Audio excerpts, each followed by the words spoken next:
chamo a comparecer e a compor a mesa Dr. Lucas Fonseca, engenheiro espacial e empresário. Luta em prol do espaço, da presença brasileira no espaço. Integrou a missão Rosetta da Agência Espacial Europeia. Possui empresa na área espacial baseada nos Estados Unidos e Brasil. E, inclusive, um desses projetos é a missão Garateia, que trabalha para enviar um satélite brasileiro à Lua. Atualmente, nessa semana, inclusive, foi premiado com um prêmio de jovens abaixo de 35 anos, as 35 pessoas abaixo de 35 anos que estão revolucionando as relações entre a humanidade e o espaço no mundo. Ok? Salva de palmas, por favor, Lucas Fonseca.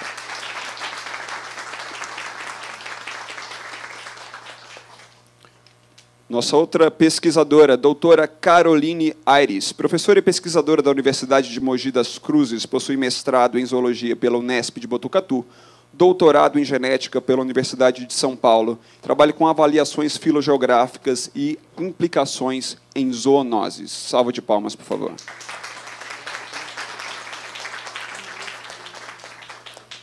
Representando a divulgação científica, nós temos Júlia Jacoldi.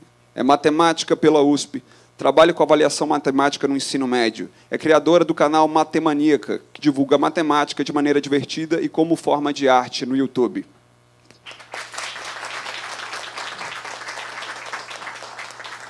Nosso último sabatinador, também divulgador científico, fundador do Universo Racionalista, graduando em Tecnologia de Redes de Computadores pela Universidade de Franca, colunista da Climatologia Geográfica e membro da Rede Brasileira de Astrobiologia, Douglas Rodrigues.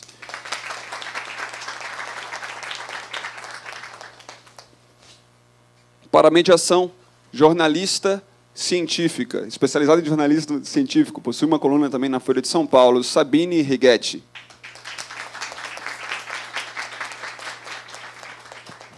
E agora daremos início chamando, então, ele que é presidente do Instituto Atlântico, formado em Economia pela UFRJ, Direito pela UERJ e mestre e doutor pela Universidade de Chicago. Já foi presidente do IBGE e do BNDES.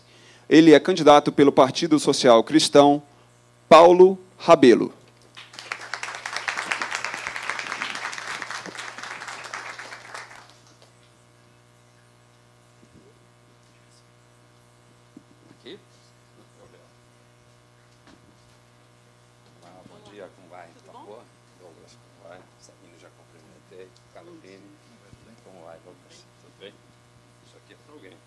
Para você mesmo. Tá bom, ótimo. Bom, obrigada, candidato, pela presença aqui nesse domingo de manhã. Obrigada a todos os divulgadores, cientistas, a plateia, quem está acompanhando a gente pela internet, para falar de um tema tão importante, tão sensível, não só para a gente, mas certamente para o país todo. Eu quero começar com uma pergunta para o candidato. Eu vou começar com uma pergunta e, em seguida, a gente vai fazendo a conversa aqui. Candidato, a gente está, já foi falado aqui um pouquinho, a gente está numa situação bastante sensível na ciência nacional. Hoje, a gente tem um orçamento em ciência federal que equivale a mais ou menos metade do que a gente tinha em 2014, que já não era muito, o que significa que a gente está, basicamente, afundando. Eu queria que o candidato falasse um pouquinho sobre essa percepção do que está acontecendo com a ciência e já aproveitasse para falar um pouquinho também do seu programa e do que o candidato pensa para a área de ciência no Brasil, durante uns minutos iniciais. Ok, Sabine. Um bom dia a você, aos meus queridos sabatinadores, a quem eu estou conhecendo hoje. E espero que eu possa sabatiná-los um pouquinho também para aprender. e que não seja só eu a responder, já que na ciência a gente sabe que é mais importante fazer uma boa pergunta do que tentar dar uma boa resposta. E, portanto, eu preferia estar aqui perguntando, não bancando o sabichão e respondendo. Mas uma das características, e já cumprimentando também os cientistas aqui presentes, os curiosos da ciência, curiosos e curiosas, e principalmente aos milhares e milhares de internautas que devem estar lotando salas virtuais.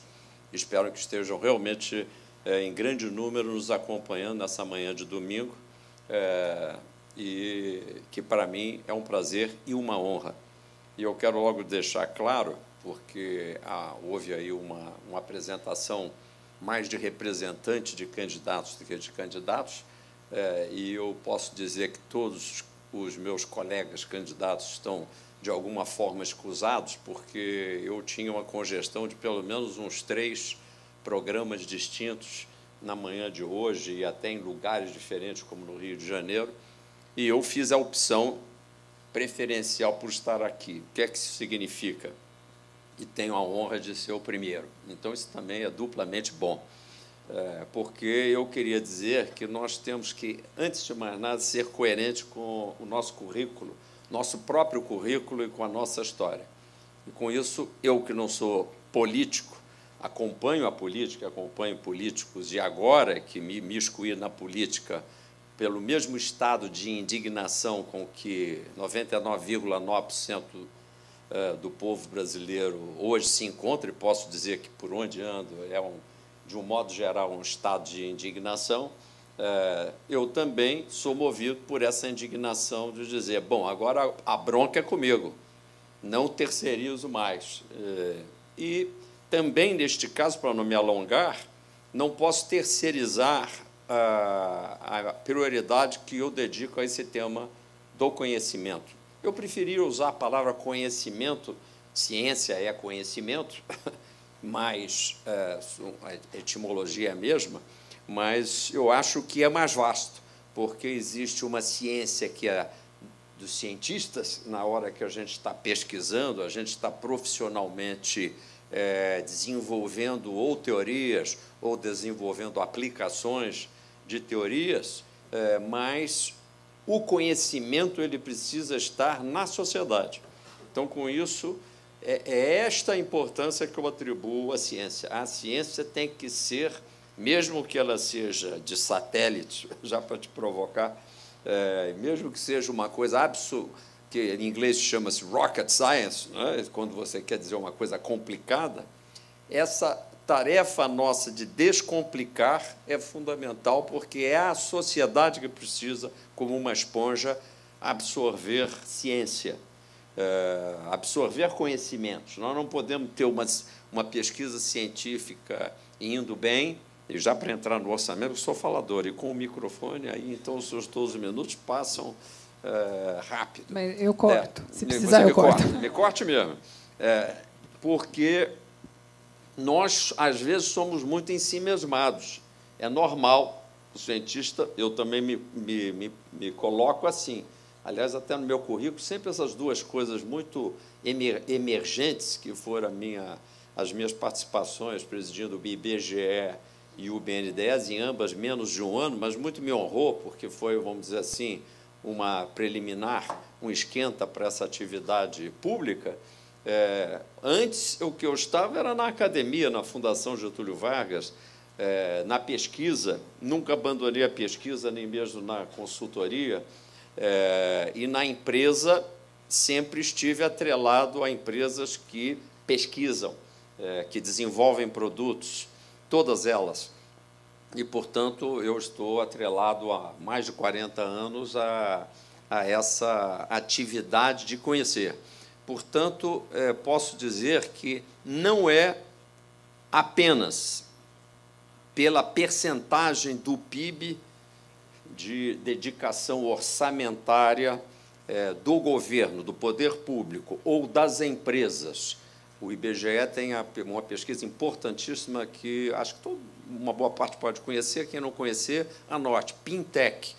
A última foi até divulgada por mim lá no IBGE, e ela revela também o quanto se gasta nas empresas privadas, o que é especialmente importante. E eu ressalvo que, em princípio, como cientista, eu posso dizer, se gasta mais, em princípio, sai mais salsicha lá, né? Mais input, mais output lá na ponta. Mas não necessariamente, porque nesse biodigestor de processamento científico, a gente pode ter mais ou menos eficiência, mais ou menos dissonância em relação ao que se pretende. e eu gostaria muito de desenvolver isto, porque eu desconfio que esse seja o nosso principal problema. Sabine tem razão. A gente até foi brifado aqui, minha assessoria me passou esses últimos dados, que revelam que, justamente, o Ministério da Ciência e Tecnologia, se não me engano, estava gastando uma faixa de 6 bilhões a preços constantes, eu acho que essa é a preços constantes, e caiu para uma faixa de 3. Né? Agora tem uma turma que comunicações. Agora tem uma, deixa eu fazer um protesto. Agora tem uma turma que patrulha se você disse a vírgula certa ou não disse. E isso é uma coisa esquisita, hein? Não é isso que não é isso que nós queremos, né? É. Então, até a gente estava conversando anteriormente. Bom que você me né? interrompeu. Sobre isso mesmo, né? Que a gente não está aqui para julgá-lo se vai acertar ou não a porcentagem, mas a gente quer saber as suas ideias. Claro. E aqui, vendo na sua ideia, que o senhor falou que, logo no início, que não quer fazer mais a sua terceirização da nossa responsabilidade. Então, Perfeito. pegando aí na terceirização da responsabilidade, a pesquisa básica, a gente não pode também terceirizá-la, né? Não pode pensar que a iniciativa privada vai dar conta da pesquisa básica. E esse valor da pesquisa básica, o senhor acha que tem como, no seu plano de governo, ele ser inserido? Porque, assim, não pode falar, a sociedade inteira tem que se preocupar com ciência. Mas a gente, como pesquisadores, nós sabemos que a pesquisa básica ela não vai ser o carro-chefe das empresas. E ela é a que vai dar todo o arcabouço, que vai dar toda a base para, num futuro que pode ser médio, longuíssimo prazo, a gente chegar com o desenvolvimento de tecnologias, chegar com a salsicha pronta, né? Como o senhor falou. Mas e aí? Se a gente ficar assim, sempre pensando, porque a gente percebe que os governos estão num crescente da terceirização e de colocar isso para a sociedade, para as empresas. E se a gente começar assim, a gente só vai ficar com pesquisa aplicada. E daqui a pouco a gente vai ser um mero realizador de protocolos, né? De pesquisa já implementada e não vamos estar desenvolvendo nada, gerando conhecimento. Exatamente. Então, o que o senhor acha da pesquisa básica e como investir mais para a pesquisa básica e qual é a importância disso para o governo? E se, aí voltando mais, agora que eu falo bastante também, né? Ótimo. E todo nesse cenário, como é que fica o pesquisador? Que nós temos aqui vários pesquisadores que se dedicam com bolsas, 10, 12 anos, e não há o senhor acha que pesquisa é uma profissão. Então, ele não é profissionalizado, não se categoriza um bolsista como um profissional. Não se trata um bolsista como profissional. Então, ele vai sair de um doutorado 100 anos como se tivesse sem nada de experiência profissional. Então, por exemplo, como a gente fica muito no ego, né? Mas vou dar o meu exemplo. 10 anos, me dediquei à pesquisa, são 10 anos que eu não tenho um recolhimento, né, para um fundo de garantia, não tenho nenhum respaldo com isso. Só para organizar aqui, então, tem uma pergunta sobre pesquisa básica, que, para quem não está familiarizado, né? É a pesquisa voltada para a produção de conhecimento, sem necessariamente, falando aqui grosseiramente, ser uma pesquisa aplicada, e também uma pergunta sobre a questão da profissionalização do pesquisador. Que nós não temos. Candidato. Pensei que você ia também, Fonseca, É muita pergunta já nessa. Vamos lá. Então, eu vou tentar ser muito objetivo e com o risco da gente não absorver todos os itens. Foi cobrado do candidato um plano. O plano está aqui. Parece pouco, gente, mas não é. Eu quero dizer para vocês o seguinte, mas sem fulanizar. Candidato não tem plano algum, em geral. Eu sei porque tentei, eu disse, desde os anos 80, para Tancredo Neves, olha, isso me datou, né? Foi a primeira vez que eu, ainda muito jovem, egresso da Universidade de Chicago, achei que era importante que houvesse plano para, aliás, os candidatos, porque tanto o Instituto Atlântico me apresentaram, não sou mais o presidente, nem posso ser do Instituto Atlântico, Instituto de Cidadania. Antes tinha uma outra Câmara de Estudos e Debates dedicada justamente a formular planos de governo, entre outros planos para o desenvolvimento da sociedade.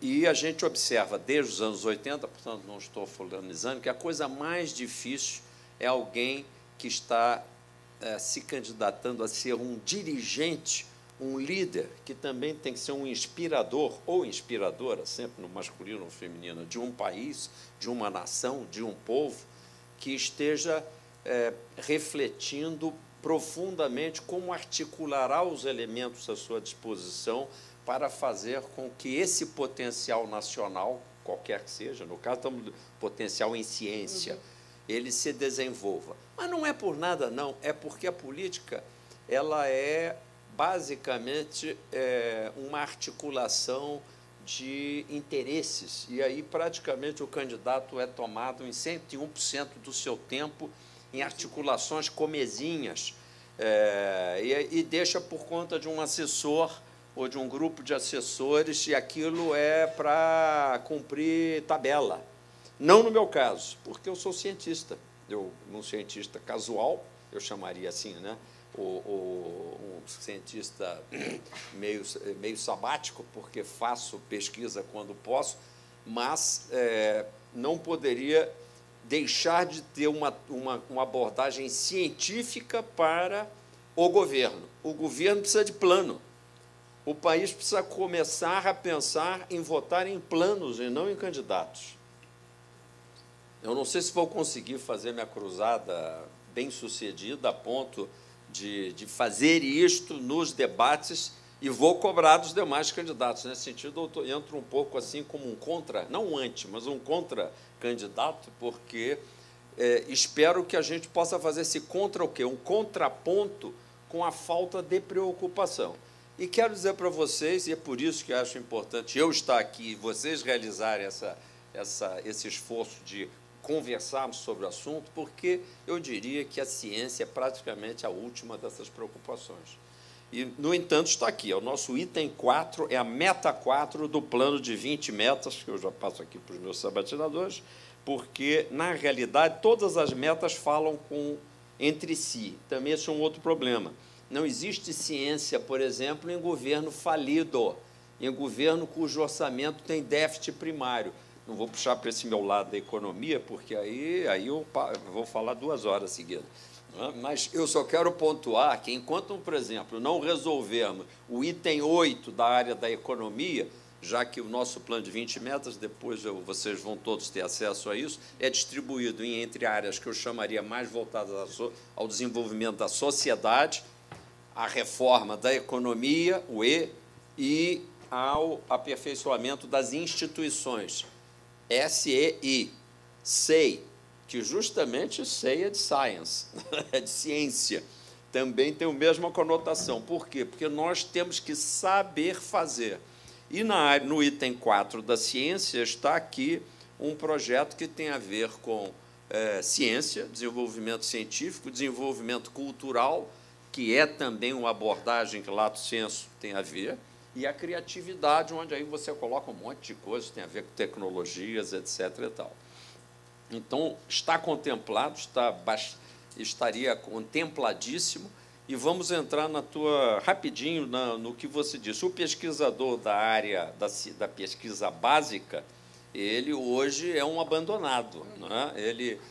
Primeiro, ele não é muito bem reconhecido, nem dentro, muito menos fora da sua tribo. E eu acredito que ciência exige tribo. Você precisa estar inserido hoje, cada vez mais, e até mundialmente, na sua área de pesquisa, num diálogo. É por isso que eu falo de tribo. Um pesquisador sozinho, ele não só, às vezes, está lhe faltando o microscópio, está faltando o laboratório, está faltando alguns meios materiais, mas ele precisa dialogar. Eu nunca consegui chegar bem ao final de nenhuma pesquisa que fiz sem ter outros colegas, às vezes até estagiários, etc., com quem eu pudesse trocar impressões sobre aquilo que estava acontecendo. Então, nesse sentido, eu diria que nós precisamos reverter uma espécie de estado de abandono. O pesquisador ele precisa ser mais acompanhado, ele precisa ser, e nesse sentido, até mais cobrado. Quer dizer, mais cobrado, cobrado no bom sentido. Não, mas assim, mas não se sinta cobrada. Não, quer dizer, imagina, a cobrança no sentido de acompanhamento, porque é muito fácil dizer, então, está aprovada a sua pesquisa, mas nunca mais ninguém quis saber para que ela serve. Nossa, nós enviamos relatórios, né? Os relatórios, envia, mas todos enviam relatórios, a gente tem a cobrança também de ter o retorno para a sociedade. Ela é mais do que burocrática? Não só burocrática. Muitas vezes eu, dentro da universidade, fui apresentar palestras num caráter de divulgação científica também, mas eu acho que nós não temos, eu considero fortemente que nós não temos o apoio necessário, o resguardo, principalmente a mulher, quando você está na academia, porque você não consegue batalhar em pé de igualdade. Por exemplo, eu tive meu filho no doutorado, no meio do doutorado. Eu não tinha uma licença maternidade nem nada. Então, eu amamentava meu filho, descia, ia fazer o PCR, tinha uma rede de apoio muito grande, meus pais e tal, ia fazer o PCR e voltava para amamentar. Eu não tinha um horário de amamentação, meu prazo corria, certo? E além, falando disso, de maternidade, né, o PSC, né? Partido Social Cristão, tem uma base muito grande de criminalização do aborto. E eu sei que o senhor sempre fala que isso é de fórum íntimo, né? Mas qual seria o seu posicionamento? Porque a gente pensa assim, eu sou contra o aborto para mim, porque para mim seria ruim, mas eu não posso falar para ninguém, isso é de fórum íntimo. Como é que o Estado tem que ser baseado nisso? E imagina uma pessoa que não tem todo esse apoio, como é que ela faz? E ainda mais sendo uma cientista, como é que ela faria? O senhor acha que no meio do senhor não tem nenhuma criminosa? Porque no Brasil seria uma criminosa. Eu queria juntar só... o que a gente está falando aqui é sobre ainda a profissionalização da ciência e a questão da mulher. A Júlia talvez queira complementar. E ainda tem uma questão, né, que quando a mulher entra nesse período de maternidade, vai ter o filho e tudo mais, ela se afasta e não tem o mesmo nível de produtividade, participação em atividades acadêmicas e tudo mais. E aí, quando ela volta para tentar se restabelecer dentro desse lugar que não é profissionalizado hoje, ela bate de frente com pessoas que estavam continuamente fazendo as pesquisas. E aí ela, muitas das vezes, não consegue bolsas e nem entrar em laboratórios, porque ela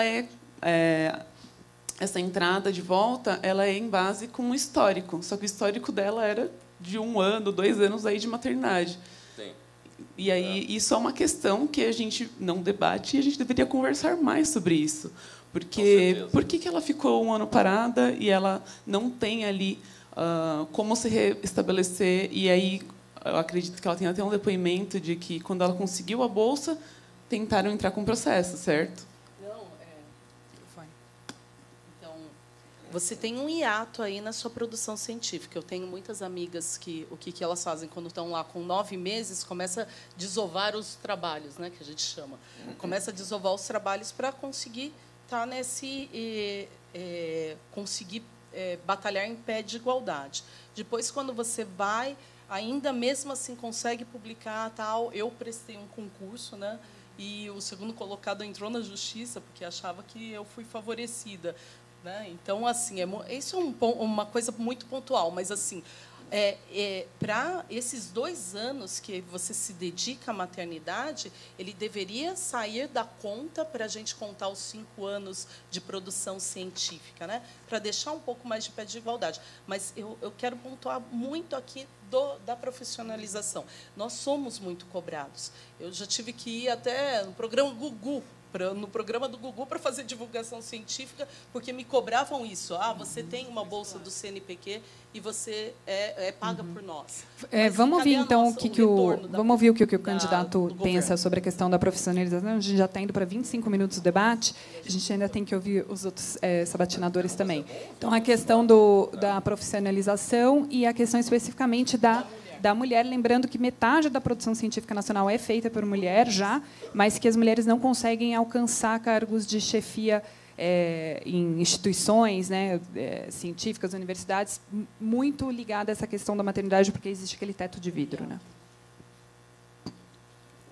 O Estado não está conseguindo hoje resolver nem mesmo, como eu disse, a alocação básica de recursos, e ele está não só desindustrializando o país com más políticas mal orientadas, como ele está descientificando o país.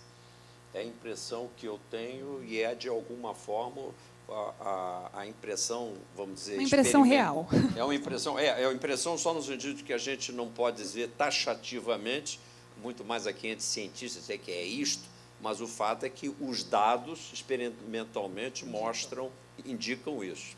E eu quero dizer para vocês que, além da discriminação que existe, em geral, contra as mulheres, em qualquer participação profissional, e aí não só científico, e nisso tudo que eu ouvi do depoimento de vocês, a gente também vê, desde a campesina, passando pela mulher que trabalha como operária, né, e, finalmente, nos níveis mais elevados, e também no campo até executivo, na área de negócios. Há essa discriminação, sim. Ela é documentada, inclusive, pelo diferencial de salários, de remuneração em profissões equivalentes. E, no Brasil, essa diferenciação é larga. Então, portanto, isto deveria ser uma política de Estado.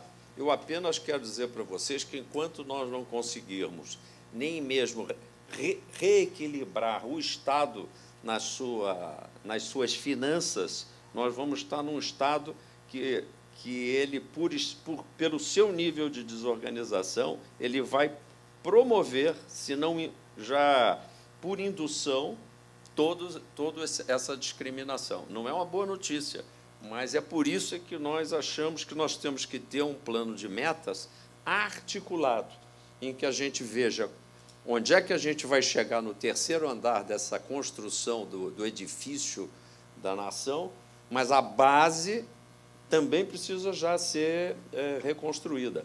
E nós temos muito pouco tempo agora ainda nas nossas mãos para a gente chegar a dar essa virada. Essa virada tem que ser feita politicamente. É por isso que eu acho que vocês fazem muito bem de vir discutir politicamente a ciência, porque são esses indivíduos que, por milhões de votos, chegam a um determinado cargo público e vão se literalmente assenhorar, pelo menos por 4 anos, da caneta, do poder, e aí vai ser muito mais difícil essa cobrança. Da minha parte, eu quero dizer que eu acho que, enquanto nós não incluirmos vamos dizer, as sobreatribuições femininas dentro da conta do que as mulheres fazem, nós vamos continuar, sem querer, usando um termo que você usou, que é enquanto ela esteve parada. Né? Eu não queria te interromper. E é por quê? Porque, na realidade, até mesmo você acha que você esteve parada. Você não esteve parada, você esteve fazendo uma outra coisa, igualmente importante, mas é que, às vezes, a gente mesmo se autoacusa de alguma coisa, a gente mulher, né? Porque a gente estava fazendo a outra coisa. Eu, por exemplo, tenho 3 irmãs, tenho até ainda uma mãe, felizmente viva, que se profissionalizou tardiamente, etc. E tal. Então, eu tenho, assim, até domesticamente, 2 filhas. Então, eu tenho um povoamento feminino bastante grande que me faz perceber que, de fato, é um pouco, ou às vezes, em alguns campos, muito mais difícil essa equalização. Essa equalização, entretanto, eu diria para vocês que ela não pode ocorrer só pela via legal. Eu digo isso com o maior carinho, porque seria mais fácil dizer, nós temos que estabelecer em lei que, aí, item 1, isso, as mulheres têm que ter direito a isso, ter direito àquilo, a lei não cola. Nós temos que, de alguma forma, ser mais práticos nisso. Nós temos que, de alguma forma, utilizar os meios modernos de comunicação para poder falar sobre essa questão, e as mulheres têm esse papel que vocês hoje acabaram de exercer, tomando alguns minutinhos para dizer: prestem atenção no papel das mulheres dentro desse processo. Às vezes isso é mais eficaz do que a gente querer que um deputado ou uma deputada passe uma lei para dizer que as mulheres têm que ter o desconto disso ou a participação daquilo. Essa lei tem que existir, mas mais do que tudo nós temos é que ter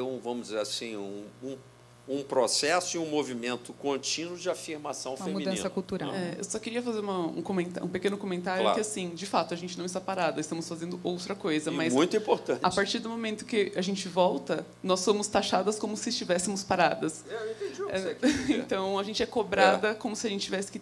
Eu te patrulhei no tema, porque, na medida em que você usa isso, a gente cai na ideologia... que nos impõe. Aí eu estou me vestindo aqui a carapuça feminina, a gente se acha parada, mas não estamos parados. Nós estamos fazendo alguma outra coisa. Posso pegar um gancho aqui? Por favor. Eu queria ir direto para o ponto 8, que você queria ponto 8, claro. Bom, na verdade, acho que fazer ciência básica, nós cientistas, é claro que é importantíssimo. Então, eu não quero nem ficar me alongando na necessidade da ciência básica, mas alguma coisa... Eu dou absolutamente apoio. Na ação realmente top, de primeiro mundo, sem ciência básica, como mera consumidora ou observadora de ciência básica produzida em outro lugar, é uma nação de segunda classe do ponto de vista segunda ou terceira classe. Sim, mas se parte dessa pesquisa básica a gente não conseguir fazer a transferência tecnológica para a indústria, simplesmente estaremos gerando papel. Então, em algum momento, parte da ciência básica tem que se transformar em ciência aplicada e parte da ciência aplicada tem que chegar nas indústrias. Isso. E aí, quando você olha qualquer índice global de competitividade, índice global de inovação, de burocratização, de infraestrutura, o Brasil sempre está no meio para trás das tabelas globais. Corretíssimo. E aí a pergunta que eu tenho é muito focado no ponto 8, que eu vou até ler aqui, que é estrutura fiscal eficiente. Isso. E a minha pergunta é, Zona Franca de Manaus, por exemplo, é uma estrutura fiscal eficiente? É benéfico para o país? Hoje em dia ainda se falar de tentar regionalizar a industrialização, ou isso já é algo datado e a gente deveria buscar novas políticas que não sejam políticas de oneração fiscal, buscar políticas que promovam, de fato, a industrialização e não tirando daí, talvez, políticas fiscais? Muito bem perguntado. É curioso, porque ontem à noite cheguei da Zona Franca de Manaus. E curioso de lembrar lá, quando estava em Manaus, que fui responsável porque, enquanto jovem economista, fui chamado para realizar o primeiro plano de desenvolvimento da Zona Franca de Manaus. Constava de um artigo da lei que criou, decreto-lei que criou a Zona Franca de Manaus, e aquilo estava como letra morta, dessas coisas que não são praticadas, e aí eu fui chamado, deixei pronto lá o primeiro plano de desenvolvimento ainda nos anos 70. Você está corretíssimo, Zeca, na sua percepção. Aquela estrutura foi montada nos anos 70 para atender a uma determinada finalidade estratégica, um interesse nacional que parecia muito importante, e era naqueles anos 60, 70. Quero dizer para vocês, sem me alongar, que muita gente fora do Brasil acreditava que a Amazônia nem brasileira era. Eu mesmo vi em vários mapas lá em Chicago a Amazônia apresentada com o nome Amazon, distinta do resto do mapa do Brasil, para não dizer que eu só ouvi falar.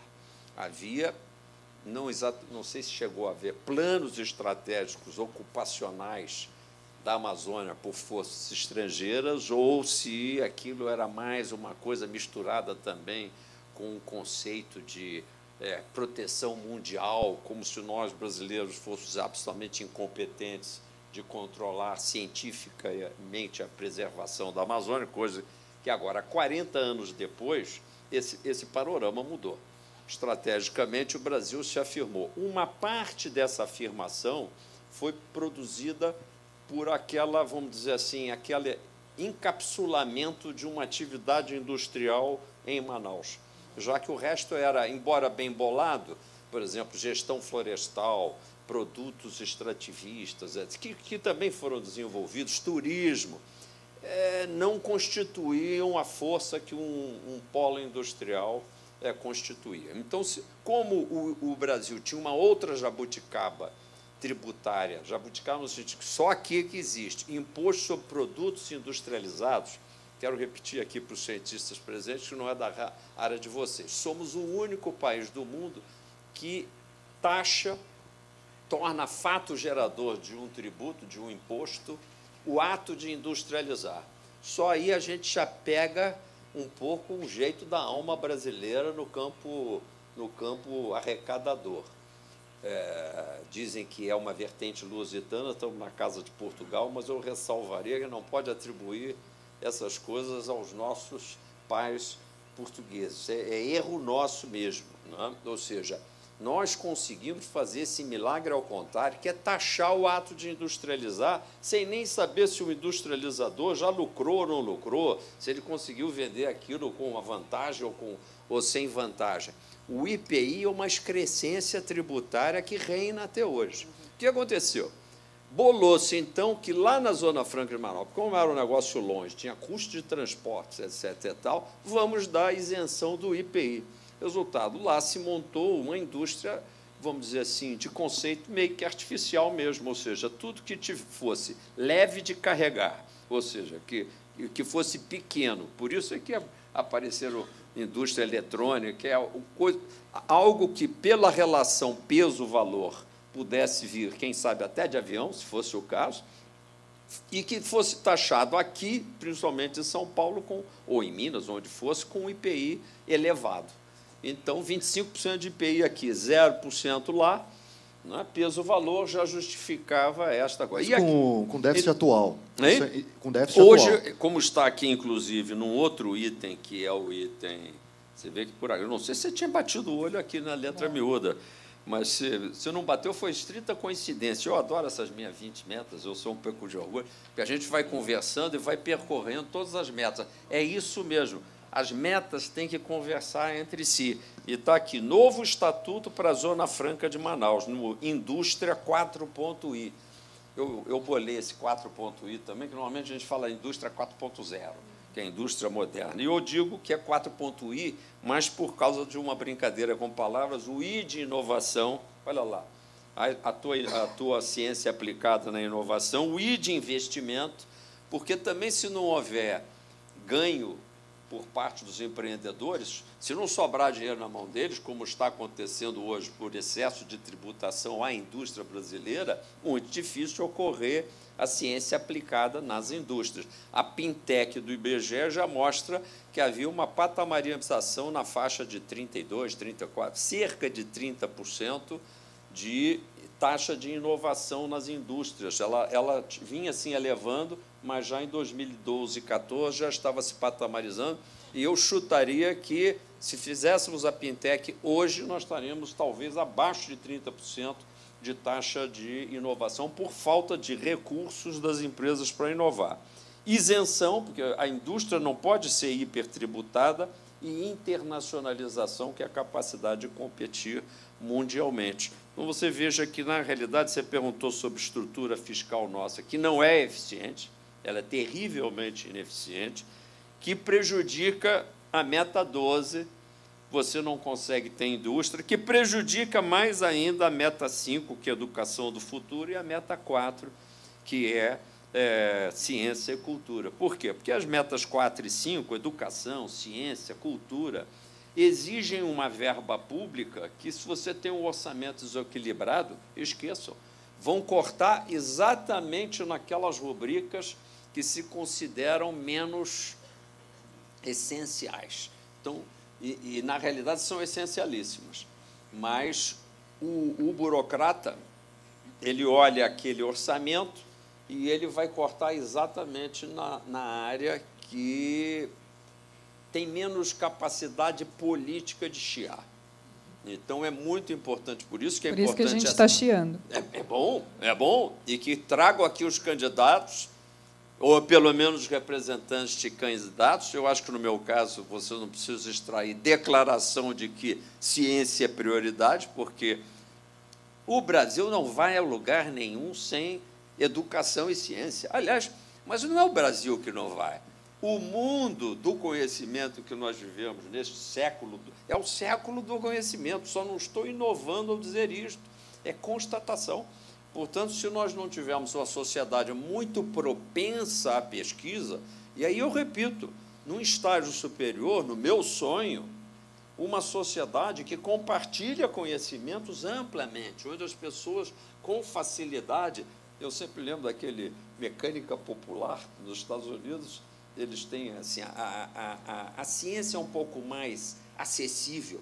Nós temos que desenvolver uma propensão para os jovens e as crianças conseguirem ter familiaridade com os processos de elaboração científica.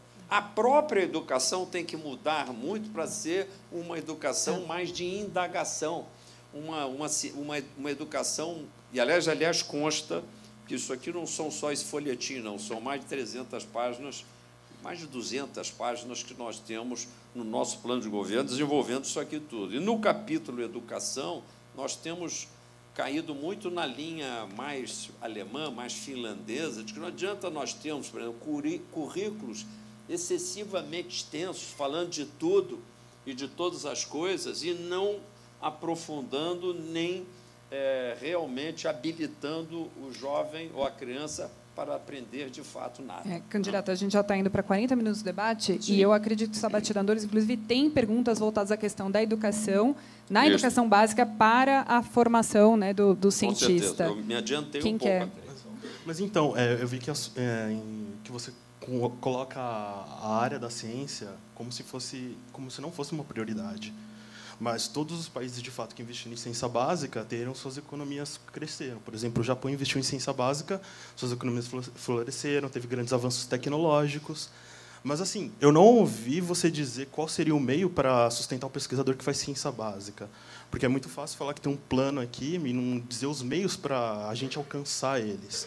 E, levando essa pergunta para uma outra linha, claro que é um certo desperdício de recursos financeiros, principalmente no SUS, porque acabam dando espaço, por exemplo, para terapias que não têm evidência científica, como acupuntura, homeopatia, quiropraxia, que, além de não demonstrar isso eficácia em pacientes, em revisões sistemáticas, estudos controlados, pode acabar trazendo algum risco para a saúde das pessoas. Então, como você pode lidar com essa situação? Porque isso é um fato, tem meta-análises que mostram isso. E, partindo desse ponto, como eu vejo que existe muita preocupação com a industrialização, inclusive com a utilização de recursos naturais, como entra a preocupação com o fato do aquecimento global? Porque muitas pessoas, inclusive políticos, acabam negando, dizendo que é apenas uma conspiração, ignoram que é consenso científico o fato do aquecimento global. E não são apenas pesquisadores independentes que dizem isso, a evidência mostra isso.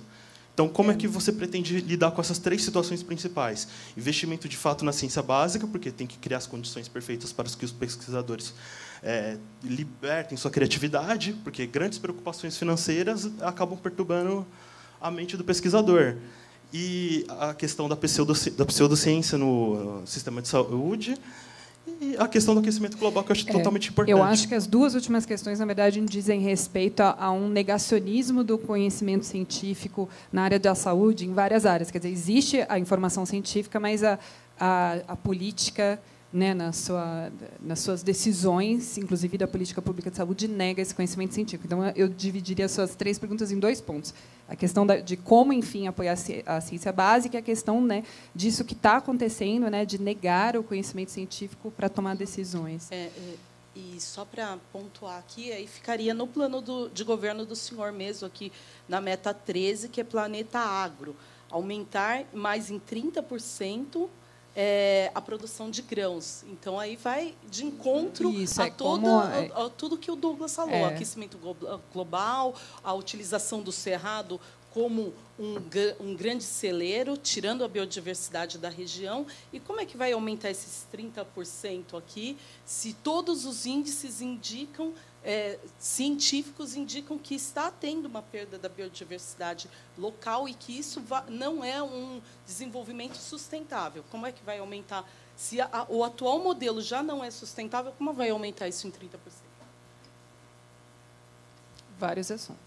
Eu não sei, eu queria que o Rodrigues pontuasse de novo, você fala um pouquinho rápido, se eu disse que era prioridade ou não disse que era prioridade. Pelo que eu vi, você colocou a importância da ciência não como se fosse a maior prioridade, mas colocou ela meio que em segundo plano.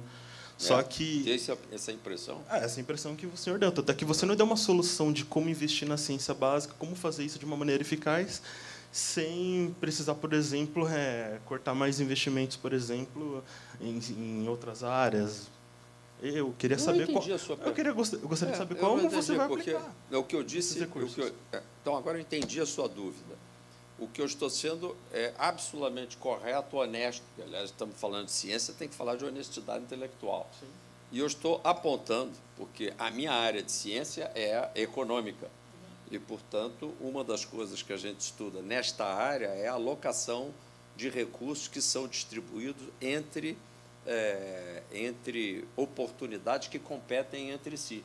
Então, portanto, não existe a possibilidade jamais de a gente priorizar todas as coisas ao mesmo tempo. Prioridade, aliás, definicionalmente, exige sacrifício de uma coisa em função de outra. Hoje eu estou dizendo para você que nós estamos diante de processos de endividamento público, de desequilíbrios, já que você falou de medicina, funcionais, como se o país fosse um organismo, né, com fluxos econômicos, tão desestabilizados que é impossível algum candidato vir aqui e dizer que ele vai priorizar a ciência, só se for para acalmar os seus sabatinadores, para pular fora das perguntas incômodas e sair daqui aplaudido, e bicho grilo, eu sou a favor da ciência, etc. E tal, mas sem nenhuma substância de real compromisso de fazer a coisa acontecer. Fazer a coisa acontecer em nível de Estado, e quem é candidato aqui está se candidatando a administrar uma máquina do Estado. Mas nem com recursos por exemplo... como eu vou dizer isso? A questão de, por exemplo, você pegar investimento, mas em relação à taxa de produtos de importação, à taxa de impostos, isso daí não dá para aplicar mais significativamente na ciência básica? Sim, sim. Entendi que você aí tem pouca vamos dizer, familiaridade com a questão da arrecadação. A arrecadação, como toda do Estado, ela é desequilibrada em relação à alocação que se faz das diversas finalidades. Para mim, seria fácil ocupar aqui minutos, mas eu estou sendo avaro, querendo ficar só em ciência, mas vou te dar um dado dessa macroeconomia orçamentária.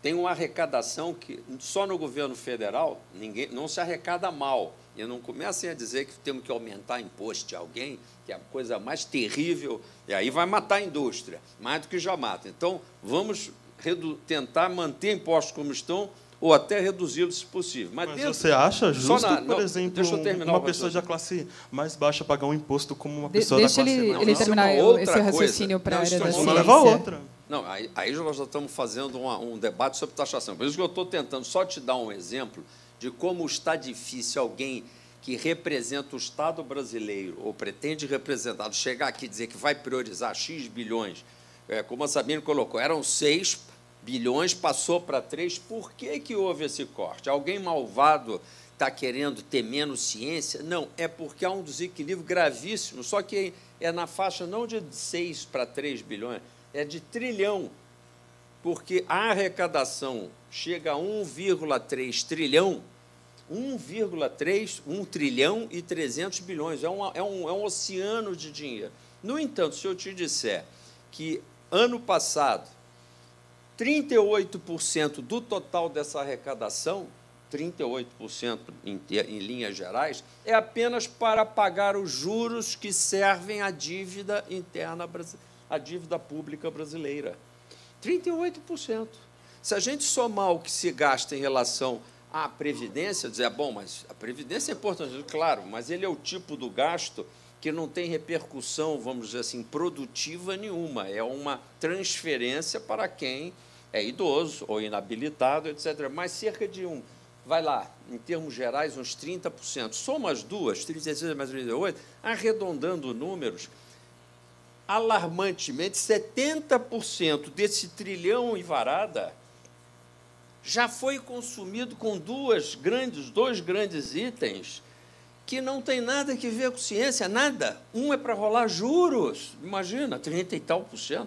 Então, há desequilíbrios gravíssimos que impedem. Você imagina, se eu te desse uma boa notícia de que eu, ao invés de 400 bilhões de rolagem de juros, eu pudesse gastar 200 só, e é possível, e é isso que eu sei fazer, que eu sei onde o dinheiro está, essa é a minha ciência. Eu poderia te dar uma maravilhosa notícia, porque se eu economizo 200 bilhões, ainda que eu jogue 100 na sacola para poder pagar o déficit ou cobrir o déficit primário, eu teria outros 100 bilhões para gastar com coisas prioritárias. Se eu tirar dos 100, 3%, como foi dito ali, países que gastam 3%, se eu gastar 5 bilhões a mais, Sabino já ia ficar feliz. Já dobra o orçamento. Claro, então eu tenho que produzir recursos para poder atender a sua finalidade. Isso é que é ser prioritário, dar prioridade na prática. Não é eu chegar aqui, bater nos peitos e dizer, não, no meu governo eu vou fazer isto acontecer, porque não fará. Os 4 anos vão passar e os 3 bilhões do Ministério da Ciência vão virar 2 e depois virar 1. Mas a gente então, tem que finalizar o debate. Acho que a dificuldade. A gente tem que ir para uma última hoje. pergunta. Mas, ironicamente, você não precisa de ciência básica para a administração e desses recursos em si? Com certeza, nós precisamos, basicamente, de conhecimento, mas uma sociedade onde as contas não fecham é uma espécie de casa onde todos brigam e ninguém tem razão, percebes? As suas prioridades ficam desequilibradas.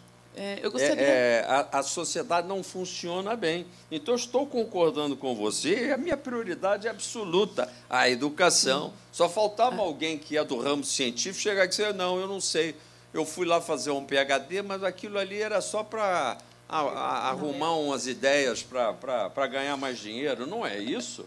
O que eu estou chamando a atenção é que o conjunto da sociedade tem que funcionar direito. Tem que organizar todas as contas. Vamos fechar com 2 observações das sabatinadoras, aí o candidato faz suas palavras finais. A gente comentou um pouco sobre educação, e eu acho que é bacana enfatizar nesse ponto, porque é algo que está acontecendo agora, né? A gente está vindo aí com a nova proposta do ensino médio e com a base comum curricular, e é interessante dizer que o PISA, que é o Programa Internacional de Avaliação, que tem 70 países aí inclusos que avaliam 3 grandes áreas, que é a leitura, matemática e ciência. Eu acompanho isso. Toda a nossa área de educação é baseada, entre outros, nessa posição difícil nossa no PISA. Né? Sim, e aí eu queria fazer 2 perguntas. Né? Na verdade, só para concluir, são 70 países participantes e o Brasil, hoje, está na posição 65, né, que é algo aí bem impactante, e não tem como negar que a gente fica chocado ao ver uma informação como essa. Então, a gente vê programas que estão aí preocupados com a educação, como o novo ensino médio e também a base comum curricular, mas eu queria colocar em evidência uma frase que está sendo usada nas propagandas de TV e rádio, que é a seguinte, abre aspas, se a base da educação é a mesma, as oportunidades também serão. E aí a minha pergunta é o que você acha sobre essa frase, dado todo o cenário da educação. E eu também gostaria de perguntar, linkando com a sua fala inicial, de como que a gente pode pegar a pesquisa que a gente está fazendo e levar isso diretamente, fazer esse intercâmbio, né, levando isso para a população, falando especificamente da matemática, que é o meu ramo. Como a gente consegue popularizar essa matemática? Porque 1/3 desse PISA é voltado para essa grande área. Mas, dentro do seu plano, como que isso está... Que é o pior desempenho dos alunos, né? Você ainda quer complementar, não? está nos minutos finais. Então, acho que a sua pergunta é bem mais importante, mas só que, pontuando, não é uma pergunta, que no seu ponto 9, né, das metas, menos imposto já, fim da papelada, isenção do imposto de renda para quem ganha até 55 mil. 5? 55 Se fosse 55 mil. seria ótimo. 5 mil mensais. Ah, tá. Eu pensei que era 55 não, mil 5 anual. mil. 5 Aí ia mil ficar anual. Bom, aí ninguém mais pagava. Não, 5 mil, só 55 mil. anual seria 4.500, então seria mais ou menos isso. É. Então, eu acho que isso também deveria ser revisto, na minha opinião, porque o que a gente precisa mesmo é a taxação das grandes riquezas, porque com 5 mil mensais, são 4 salários mínimos, né? 4 salários mínimos não é um salário que estaria impactando, porque a gente já tem o imposto retido na fonte. Só para pontuar, não é uma pergunta. Ok, perfeito. PISA, já que nós estamos rigorosos com dados, eu não sei se é 65º ou 56º ou lugar. 65º. Não, você falou 65º, mas eu ressalvo aqui que na minha memória a gente estaria em 50º qualquer coisa, o que também não faz a mínima diferença. Nós estamos muito mal, porque em matemática eu imagino que estava em 50º. Depende, o último foi 2016, o último PISA. Só para a gente ver depois, não faz a mínima diferença. Só ressalvar que, tanto em matemática como leitura e ciências, está ali entre 50, nos 70 países, 50 e tal, 54, 56, dependendo da prova. Não estamos bem. Não estamos nada bem. Agora, há ilhas de excelência. A nossa média brasileira é um pouco a cabeça no forno e o pé na geladeira. A média é ruim, mas, na realidade, há ilhas de excelência. Portanto, pensar Brasil, e eu já começo a deixar aqui uma dica, depende de uma outra meta, que é novo Pacto Federativo a 18, que é: o Brasil lucraria muito se nós nos pensássemos como 27 nações, onde cada governador ou governadora tem que fazer a sua parte como se fosse um presidente da República. Fundações de pesquisa, aqui temos FAPESP, aliás, estamos falando de um estado que investe bastante, Minas Gerais também. Nós precisamos estimular que, mesmo diante de dificuldades orçamentárias de estados mais pobres, que cada estado brasileiro, e eventualmente até cada grande cidade, porque há cidades que são financeiramente mais poderosas, que houvesse esse estímulo, essa prioridade, essa preocupação do político com ciência. Portanto, já estamos meio que encerrando. Cumprimento vocês, estimulo que vocês continuem batendo nessa tecla, falando dessa prioridade, cobrando essa prioridade, mas sempre numa boa, com um sorriso é melhor do que assim, mal-humorado. Por quê? Porque nós temos que vender que ciência é uma coisa que o país precisa. E aí você me perguntou sobre a frase. A frase é uma frase vazia. É uma frase vazia, porque a base curricular comum não é ela que vai nivelar oportunidades. Aqui nós estamos preocupados com o nivelamento de oportunidades, e nós consideramos que, para um país com as dimensões continentais que nós temos, a mim, e por isso coloquei como um plano de governo, só a educação pela internet, ou seja, a educação que leva a ciência, os melhores mestres, vocês que são pessoas que são mais habilitadas, por via digital, até São Gabriel da Cachoeira, lá na cabeça do cachorro, no Amazonas, porque se tiver um garoto lá, amazonense, mais bem dotado, e a amostra tende a ser normal, que quadrado e de habilidades, ou seja, tem gente com talento espalhada nos mais estranhos lugares, não precisa ser São Paulo, Rio de Janeiro, Belo Horizonte, é lá que, se a gente levar mestres de primeira grandeza, nós vamos ter 2 professores na sala de aula, o mestre digital e o mestre presencial, que vai fazer a repetição, a estimulação presencial, e nós podemos fazer uma revolução educacional e uma revolução científica. Fica aqui, portanto, esse desafio para nós todos pensarmos juntos. Por que não usamos esse meio que nós estamos usando, de falar com milhares de internautas, para esse meio se disseminar rigorosamente em todas as salas de aula? Rodrigues, é mais barato que pagar juro para rolar a dívida. Não é que a gente tem que dar o calote. Se outra coisa fácil, vai calotear. É preciso fazer uma revolução financeira, não se dizer, não vou pagar esse juro todo, não é? E eu vou te dizer, com 1 mês de juros, a gente faz essa web educação em todas as salas. Olha só a diferença de como a gente joga dinheiro fora no Brasil, pelo ralo da corrupção e pelo ralo do desperdício gerencial e desperdício financeiro. Eu diria para você, estou chutando, mas cerca de um mês de juros, se a gente pudesse economizar 1 mês de juros em 12, a gente já fazia com o pé nas costas toda essa web educação e a gente teria uma revolução de aproximação do mundo científico à educação fundamental. A gente já estourou o tempo, já deu 1 hora, já, infelizmente. Deixa ele... eu acho que não dá. Cadê o pessoal da organização aí? Não dá, né? A gente já que eu falei da área espacial, justamente é porque os satélites geoestacionários hoje em dia, a gente vai ter que organizar outro evento, já chama aí o pessoal da organização, uma segunda parte, aí convidamos o candidato novamente para continuar a conversa, porque é muito assunto, mas a gente já deu 1 hora. Então, vou ter que encerrar agradecendo muito o candidato. Pelo menos o candidato tem o que falar em 1 hora sobre ciência, né? Agradeço muito a presença e a presença dos sabatinadores. Vamos seguir agora a programação, que é intensa e vai até a noite. Obrigada. Ótimo. Muito obrigado a todos. Obrigado a vocês todos. Vamos juntos. Obrigado, gente, mais uma vez. Muito obrigado.